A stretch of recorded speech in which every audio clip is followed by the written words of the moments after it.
Le monde d'aujourd'hui est étrange. Vous ne seriez pas d'accord? Depuis des éclairs roses particuliers dans le ciel, jusqu'aux bébés et aux petits-enfants qui semblent s'incliner devant des entités numériques lorsque les noms de ces entités sont mentionnés. Et Google. Alexa. Alexa, quelles sont mes notifications? Alexa? Ces événements sont troublants, mais lorsque nous sommes familiers avec la prophétie biblique, il faut s'y attendre. Je dois faire très attention à ce que je dis dans cette vidéo, car ces entités numériques nous observent. Vous devrez compléter certains éléments que je suis obligé de laisser de côté. Je crois que ces événements correspondent à l'imagerie représentée sur la couverture de ce magazine The Economist.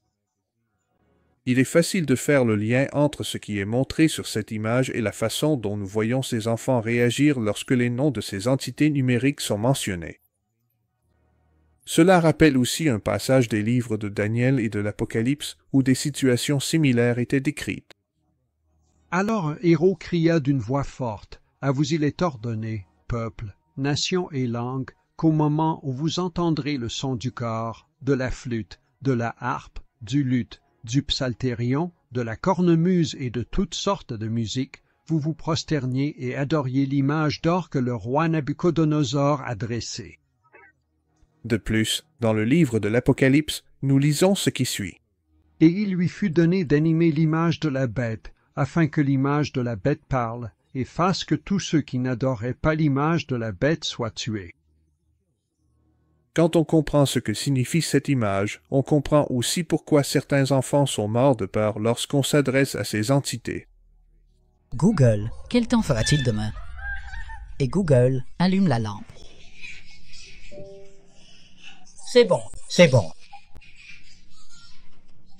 Ballon, je t'entends. Alexa. Bien que certains parents trouvent ces actions amusantes, sans sembler conscients des implications plus profondes, il y a quelque chose de profondément sinistre en jeu. Pour ceux qui connaissent la parole de Dieu, ces événements ne sont pas surprenants.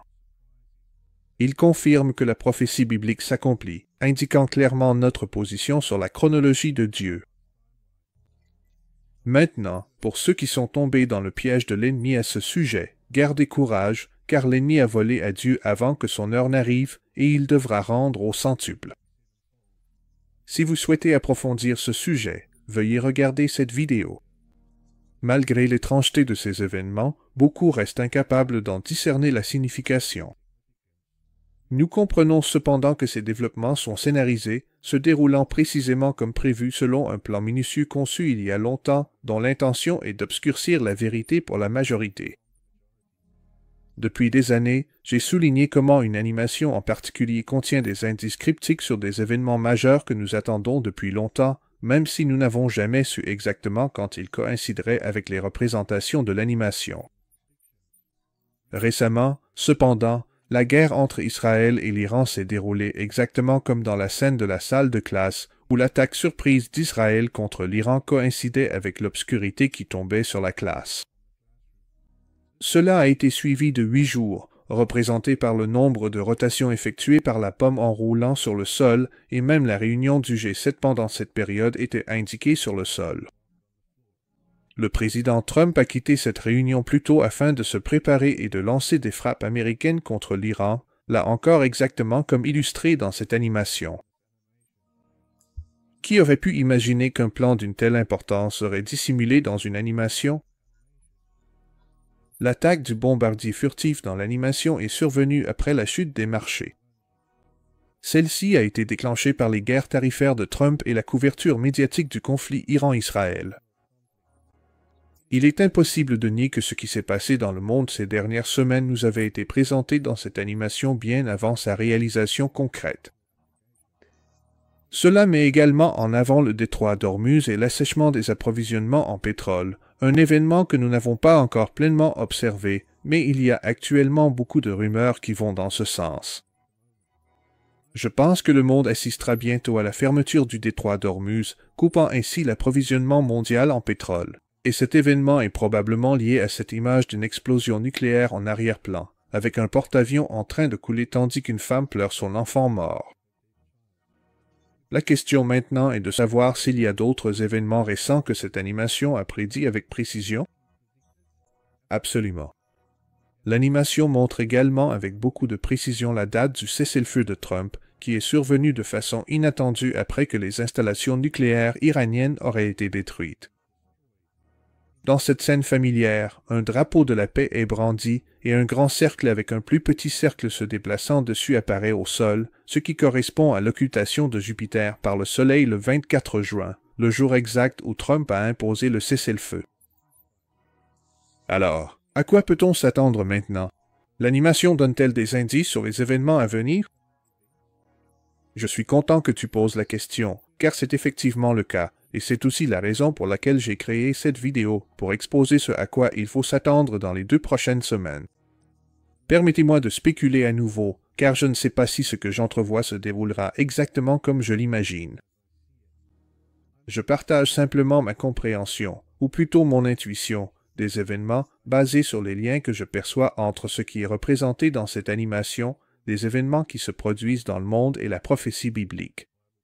Je peux me tromper, alors prenez ce que je dis avec des pincettes. Mais je crois que nous pourrions encore faire mouche à plusieurs reprises dans les jours à venir. Il est probable que nous assistions bientôt à des événements majeurs qui seront un coup de massue, non. Pour beaucoup.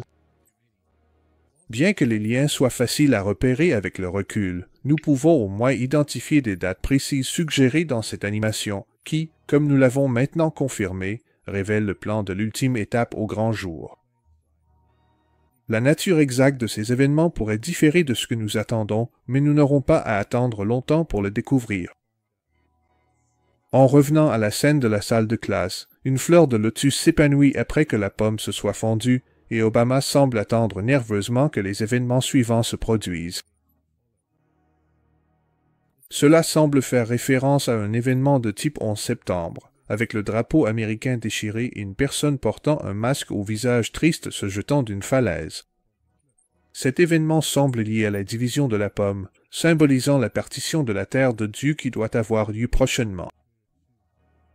Les informations récentes suggèrent que le président Trump négocie un accord de paix entre Israël et le Hamas qui inclurait la libération des derniers otages, Netanyahou envisageant apparemment une solution à 2 États, ce qui semble représenter sa contribution à l'accord que Trump est en train de négocier.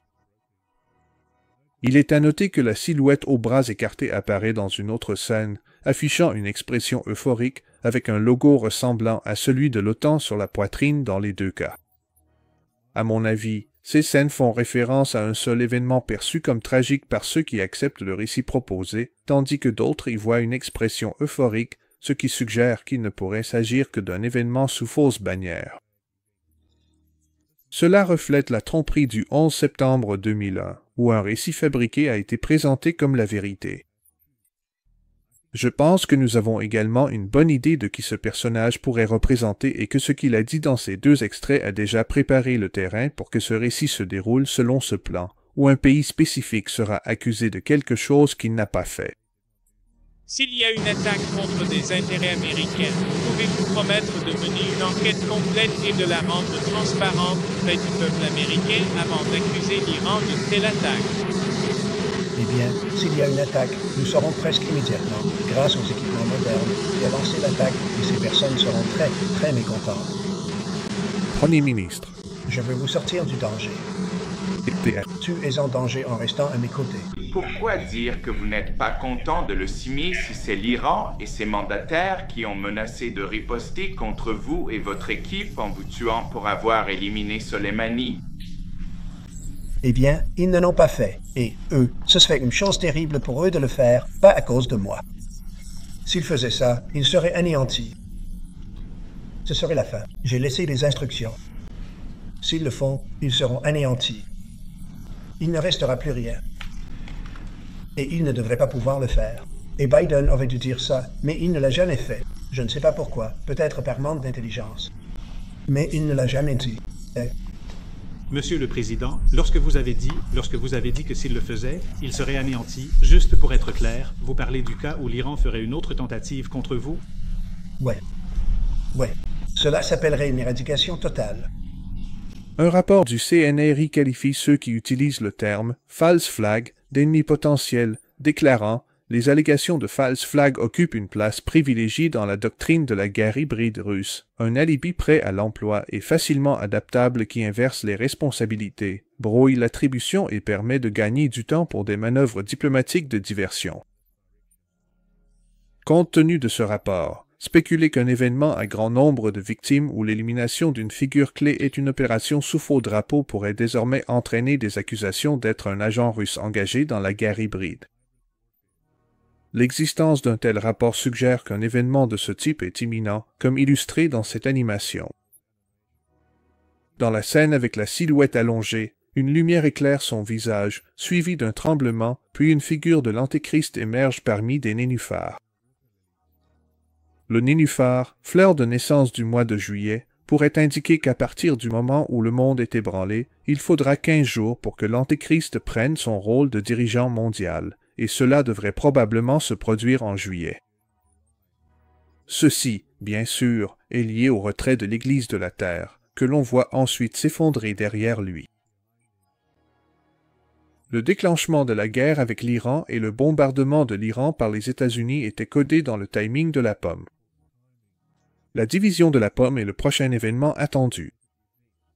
Cependant, étant donné la rapidité avec laquelle les choses avancent, je pense que des accords ont déjà été conclus en coulisses pour que Israël soit divisé. Trump a probablement bombardé l'Iran en faveur d'Israël, qui ne disposait pas de l'arsenal nécessaire pour attaquer ses sites souterrains. On s'attendrait alors à ce qu'Israël rende l'appareil en mettant fin à sa guerre en cours avec l'Iran et le Hamas et en acceptant une solution à 2 États.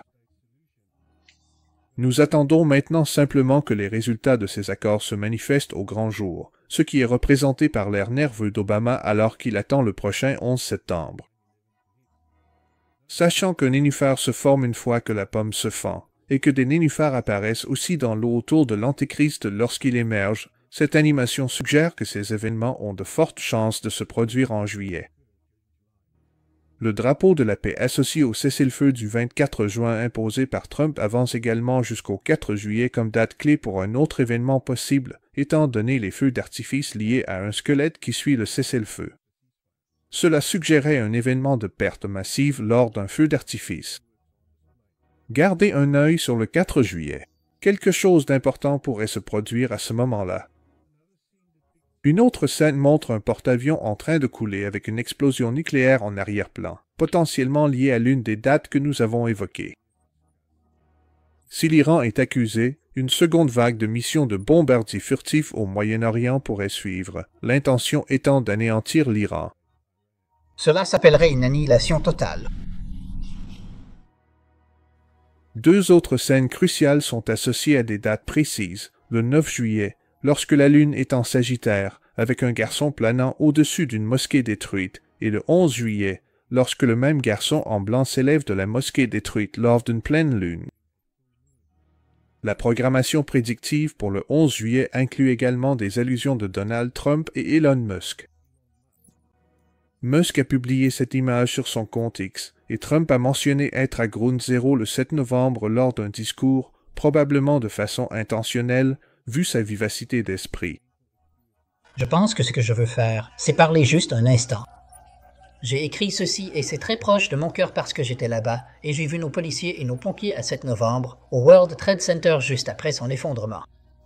Fait intéressant, il y a 2 jours, j'ai regardé le premier épisode de Buck Rogers au 25e siècle, un de mes favoris d'enfance. À votre avis, quel était le numéro de vol de son vaisseau spatial? Houston, ici le contrôle. Vous me recevez? Contrôle Houston, ici le vol 711. Contrôle Houston, ici le vol 711. Allez, les gars, vous me recevez? Donnez-moi des instructions, je suis en phase finale de rentrée. Ce plan, révélé pour la première fois en août 1871, est ancien. Bien que je ne puisse pas prédire exactement comment cela va se dérouler, je peux mettre en avant des dates clés, dont beaucoup auront lieu au cours des 2 prochaines semaines. Aujourd'hui même, une camionnette de livraison a explosé et pris feu à Washington, D.C. Et en comparant cette camionnette à celle que nous avons vue dans le diaporama de l'opération Blackjack, vous serez d'accord avec moi pour dire que c'est presque une copie conforme. Était-ce un test pour l'événement réel qui va bientôt suivre? Étant donné la précision de l'animation IPECO 2 concernant les événements passés, on peut s'attendre à des événements majeurs très prochainement, surtout en ce qui concerne Israël alors que le monde proclame la paix et la sécurité.